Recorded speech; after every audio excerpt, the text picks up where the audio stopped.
بسم اللہ الرحمن الرحیم۔ معزز ناظرین، ادب کے ساتھ عرض ہے کہ چینل کو سبسکرائب کریں، یہ تو انتہائی عزت افزائی ہوگی، لیکن جو بھی دوست کسی بھی قسط کو سنتا ہے لائک تو ضرور کر دیا کریں۔ ہم ساری محنت آپ کی خوشی کے لیے ہی کرتے ہیں، آپ کے لائک کرنے سے ہماری عزت افزائی ہوگی، اور کوئی کمی بیشی کمنٹ کر کے لازمی بتا دیا کریں۔ ہماری پوری کوشش ہوتی ہے کہ ہم آپ کی ہدایت کا جواب دیں اور اس پر عمل بھی کریں۔ لائک لازمی کر دیا کریں، شکریہ۔ گمنام ہیرو کے معزز ناظرین، السلام علیکم۔ آئیے چلتے ہیں کہانی کی طرف۔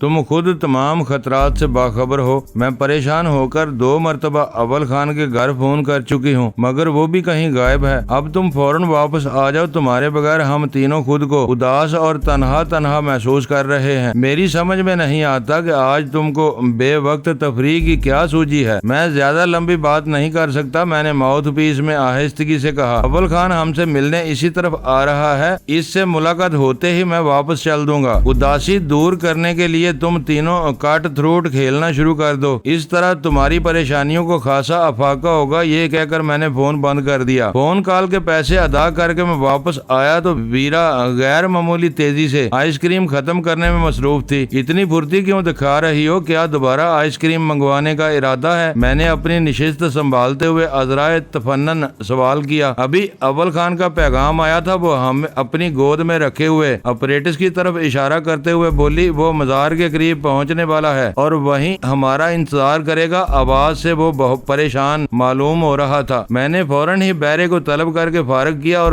گاڑی سٹارٹ کرتے ہوئے ویرا سے کہا، اس کی پریشانی قابل فہم ہے، میں خود بھی BH7 کی طرف سے فکر مند ہوں۔ اس کی طرف سے ابھی تک کوئی پیغام نہیں آیا۔ مجھے خوف محسوس ہو رہا ہے کہ گورے کو پھانسنے کے چکر میں کہیں وہ خود ہی نہ پھنس گیا ہو۔